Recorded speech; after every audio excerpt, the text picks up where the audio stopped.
अऊज़ुबिल्लाहि मिनश्शैतानिर्रजीम बिस्मिल्लाहिर्रहमानिर्रहीम अस्सलातु वस्सलामु अलैका या रसूलल्लाह सल्लल्लाहु अलैहि वसल्लम अस्सलामु अलैकुम रहमतुल्लाहि व बरकातुहू। यहूदियों को ये बात तो अब तक समझ आ चुकी थी कि रसूल पाक सल्लल्लाहु अलैहि वसल्लम के पास उनके हर सवाल का जवाब मौजूद था। इनका ख्याल था कि अगर हम रसूल पाक सल्लल्लाहु अलैहि वसल्लम से एक ही वक्त में ज़्यादा सवाल पूछें और वो भी मुश्किल सवाल, तो शायद इनका काम बन जाए। तो ये अपनी तरफ से 4 मुश्किल सवालात लेकर रसूल पाक सल्लल्लाहु अलैहि वसल्लम के पास आते हैं और आप सल्लल्लाहु अलैहि वसल्लम से कहते हैं कि अगर आप सल्लल्लाहु अलैहि वसल्लम ने हमें इन 4 सवालों के जवाब दे दिए तो हम आप सल्लल्लाहु अलैहि वसल्लम पर ईमान ले आएंगे। रसूल पाक सल्लल्लाहु अलैहि वसल्लम उन्हें कहते हैं कि अगर मैं तुम्हारे सवालों के जवाब दे दूं तो तुम अल्लाह को गवाह बनाकर कहते हो कि तुम मुझ पर ईमान ले आओगे। यहूदी कहते हैं यकीनन हम आप सल्लल्लाहु अलैहि वसल्लम की तस्दीक करते हुए ईमान ले आएंगे। पहला सवाल वो ये पूछते हैं कि कुछ बच्चे माँ पर और कुछ अपने बाप की शक्ल सूरत पर क्यों होते हैं। तो रसूल पाक सल्लल्लाहु अलैहि वसल्लम इस बात का जवाब कुछ इस तरह से फरमाते हैं कि शक्ल और सूरत में कुछ बच्चे माँ पर और कुछ बाप पर इसलिए होते हैं कि इसका ताल्लुक इनके नस्ब यानी जीन्स से होता है, इसी वजह से शक्ल और सूरत बनती है। दूसरा सवाल वो ये करते हैं कि आप सल्लल्लाहु अलैहि वसल्लम हमें अपनी नींद के बारे में बताएं। तो रसूल पाक सल्लल्लाहु अलैहि वसल्लम फरमाते हैं, मैं तुम्हें अल्लाह का वास्ता और बनी इसराइल पर नाज़िल होने वाली नेमतों का वास्ता देकर पूछता हूँ, क्या तुम्हें इल्म नहीं कि वो नींद जिसका तुम्हें गुमान है वो मेरी नींद नहीं बल्कि मेरी आंखें सोती और दिल जागता रहता है। यहूदी इस बात के जवाब में कहते हैं कि अल्लाह की कसम ऐसा ही है, नबी की आंखें सोती और दिल जागता रहता है। तीसरा सवाल वो ये करते हैं कि हमें बताएं कि बनी इसराइल ने कौन सी हलाल चीज़ें खुद पर हराम कर ली थी। तो रसूल पाक सल्लल्लाहु अलैहि वसल्लम फरमाते हैं, मैं तुम्हें अल्लाह और उन नेमतों का वास्ता देकर पूछता हूँ जो बनी इसराइल पर नाजिल की गई हैं। क्या तुम नहीं जानते कि अल्लाह के नबी याकूब अलैहिस्सलाम के नज़दीक सबसे पसंदीदा खाना ऊँट का गोश्त और उसका दूध था। उन्हें एक बीमारी ने आ लिया जिसे अर्क नसा कहते हैं। अल्लाह ताला ने उन्हें इस बीमारी से शिफा दी। उन्होंने अल्लाह ताला का शुक्र अदा करने के लिए अपना सबसे महबूब खाना यानी ऊँट का गोश्त खुद पर हराम कर लिया। यहूदी हैरान होकर कहते हैं, अल्लाह की कसम ऐसा ही है। फिर चौथा और आखिरी सवाल करते हैं कि हमें रूहुल अमीन के बारे में बताएं। हमें बताएं कि आप सल्लल्लाहु अलैहि वसल्लम पर कौन सा फरिश्ता वही लेकर आता है। जिसके जवाब में रसूल पाक सल्लल्लाहु अलैहि वसल्लम फरमाते हैं, क्या तुम नहीं जानते कि वो जिब्राइल अलैहिस्सलाम है। जिब्राइल अलैहिस्सलाम ही मेरे पास वही लेकर आते हैं।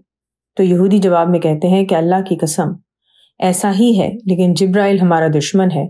वो फरिश्ता हम पर खून बहाने और सख्तियों के मामले के साथ ही आता है। अगर जिब्राइल रूहुल अमीन ऐसा ना होता तो हम आप सल्लल्लाहु अलैहि वसल्लम की पैरवी जरूर करते। अगर आप सल्लल्लाहु अलैहि वसल्लम मिकाईल का नाम लेते जो रहमत, नबातात और बारिश लेकर आता है तो फिर बात बनती, हम फिर आप सल्लल्लाहु अलैहि वसल्लम पर ईमान ले आते। यहूदियों के इस बात के जवाब में अल्लाह ताला ने सूरह बकरा में 97 से लेकर 101 यानी 101 आयात नाजिल की, जिनकी तशरीह कुछ इस तरह से है कि कुरान की दुश्मनी में ये लोग जिब्राइल के दुश्मन भी हो गए हैं। आप सल्लल्लाहु अलैहि वसल्लम कह दें, अगर कोई जिब्राइल का दुश्मन है तो हो, इस आली शान फरिश्ते ने तो अल्लाह के हुक्म से आप सल्लल्लाहु अलैहि वसल्लम के दिल पर कुरान उतारा जो पहले नाजिल होने वाली किताबों की तस्दीक करता है। हकीकत में ये लोग जिब्राइल के नहीं अल्लाह के दुश्मन हैं। यहूदियों का एतराज सिर्फ जिब्राइल पर ही नहीं बल्कि अल्लाह ताला पर भी है, जिसने नबूवत के लिए आप सल्लल्लाहु अलैहि वसल्लम को अपना रसूल चुना है। ईमान लाने वालों के लिए हदायत और खुशखबरी है। अगर जिब्राइल से इनकी दुश्मनी की वजह यही है तो आप सल्लल्लाहु अलैहि वसल्लम कह दें कि जो शख्स अल्लाह का, उसके फरिश्तों, रसूलों और जिब्राइल और मिकाईल का दुश्मन है तो वो हक का इनकार करने वाला है। बस अल्लाह खुद ऐसे इनकार करने वालों का दुश्मन है। बेशक हमने आप सल्लल्लाहु अलैहि वसल्लम की तरफ साफ साफ हक का इजहार करने वाली आयत उतारी हैं। सिर्फ फासिक लोग ही इन आयतों का इनकार करते हैं। क्या ये हकीकत नहीं कि जब भी ये लोग कोई अहद करते हैं तो इनमें से एक फरीक उसे परे फेंक देता है। इनकी अक्सरियत तो सिरे से ईमान लाती ही नहीं। इनके लिए वादा या अहद पर कायम रहना जरूरी नहीं। जब इनके पास अल्लाह की तरफ से आलीशान रसूल सल्लल्लाहु अलैहि वसल्लम आया जो इनके पास मौजूदा किताब तौरात की तस्दीक करता है, وہ کتاب جس میں میرے رسول صلی اللہ علیہ وسلم کا ذکر واضح موجود ہے، تو کتاب رکھنے والوں میں سے ایک گروہ نے اللہ کی کتاب اپنی پشت پیچھے پھینک دی، گویا وہ اس کتاب تورات کو جانتے ہی نہ ہوں۔ اب یہودی ہر سوال پر لاجواب ہو گئے۔ ان میں سے کچھ لوگ ان سوالوں کے جواب ملنے پر رسول پاک صلی اللہ علیہ وسلم پر ایمان لے آئے۔ یہودیوں کی بہت بڑی تعداد اس کے بعد بھی رسول پاک صلی اللہ علیہ وسلم پر ایمان نہیں لائی۔ اللہ تعالیٰ سورہ حدید ہمیں فرماتے ہیں کہ میرے رسول صلی اللہ علیہ وسلم پر ایمان لانے والوں کون ہے جو اللہ کو قرض حسنہ دے، اللہ اس قرض کو کئی گنا بڑھا کر واپس دے گا، یہ بہت ہی اچھا اجر ہے۔ اس حکم سے مراد اللہ تعالیٰ کی راہ میں خرچ کرنا اور لوگوں کی مدد کرنا ہے۔ اسی طرح کے حکم اللہ تعالیٰ نے اور موقعوں پر بھی دیے ہیں۔ اب یہودی جب یہ آیت سنتے ہیں تو وہ عجیب سی ایک بات کرتے ہیں، نعوذ باللہ کہتے ہیں ہم اللہ کے محتاج نہیں بلکہ وہ ہمارا محتاج ہے کیونکہ وہ ہم سے قرض مانگتا ہے۔ فخاس نامی یہودی اس مذاق اڑانے میں آگے تھا، وہ اللہ اور دین اسلام کا مذاق اڑاتا ہے۔ بنی خزرج کے سردار سعد بن عبادہ بیمار ہو جاتے ہیں۔ رسول پاک صلی اللہ علیہ وسلم گدھے پر سواری فرما رہے تھے، اسامہ بن زید رسول پاک صلی اللہ علیہ وسلم کے پیچھے سوار ہیں۔ راستے میں ہی حبلہ کا محلہ آیا جہاں کچھ لوگ بیٹھے ہوئے تھے۔ رسول پاک صلی اللہ علیہ وسلم ان کے پاس رک گئے۔ آپ صلی اللہ علیہ وسلم انہیں اللہ کے دین کی دعوت دیتے ہیں۔ اس محفل میں مسلمان، مشرک اور یہودی تمام لوگ موجود تھے۔ رسول پاک صلی اللہ علیہ وسلم کی باتیں سن کر عبداللہ بن ابی اپنی ناک پر کپڑا رکھتے ہوئے کہتا ہے، اے شخص، اس سے اچھی بات نہیں ہو سکتی کہ تم جو باتیں کر رہے ہو وہ ان سے کرو جنہوں نے تمہیں یثرب آنے کی دعوت دی۔ صلی اللہ علیہ وسلم، ہمیں اپنی باتیں سنا کر تکلیف نہ پہنچاؤ، ہم میں سے جو شخص تمہارے پاس آئے اسے ایسی باتیں سنایا کرو۔ رسول پاک صلی اللہ علیہ وسلم جواب میں خاموش رہتے ہیں، اور پھر رسول پاک صلی اللہ علیہ وسلم سعد بن عبادہ کے گھر پہنچ جاتے ہیں اور سعد سے کہتے ہیں، کیا تم نے سنا جو ابو حباب یعنی عبداللہ بن ابی نے کہا؟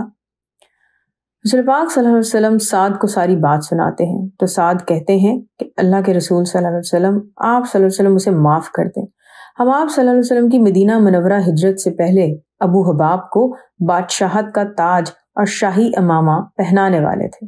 آپ صلی اللہ علیہ وسلم کے آنے سے اس کی بادشاہت ختم ہو گئی جس کا اسے شدید دکھ ہے، یہ فیصلہ اس کے گلے کا پھندا بنا ہوا ہے، اسی وجہ سے اس نے آپ صلی اللہ علیہ وسلم کے ساتھ ایسی بدتمیزی کی ہے۔ یہاں پہ میں آپ سب سے ایک ریکویسٹ کروں گی کہ جب بھی آپ دکھ سے گزرا کریں نا، یا دکھ میں مبتلا ہوں، غم زدہ ہوں، تو سیرت النبی صلی اللہ علیہ وسلم پڑھ لیا کریں۔ آپ کو اندازہ ہوگا کہ حضور پاک صلی اللہ علیہ وسلم کی وہ عظیم ہستی کہ جن کے لیے اللہ تعالیٰ نے جہان بنا دیے، جن کو اللہ تعالیٰ نے رحمت للعالمین صلی اللہ علیہ وسلم کا لقب دیا، وہ کس طرح لوگوں کی فضول اور جھوٹی باتوں پہ بھی صبر کا مظاہرہ کرتے تھے۔ سبحان اللہ۔ انشاءاللہ باقی نیکسٹ ویڈیو میں الصلاۃ والسلام علیکہ یا رسول اللہ صلی اللہ علیہ وآلہ وسلم۔ السلام علیکم ورحمۃ اللہ وبرکاتہ۔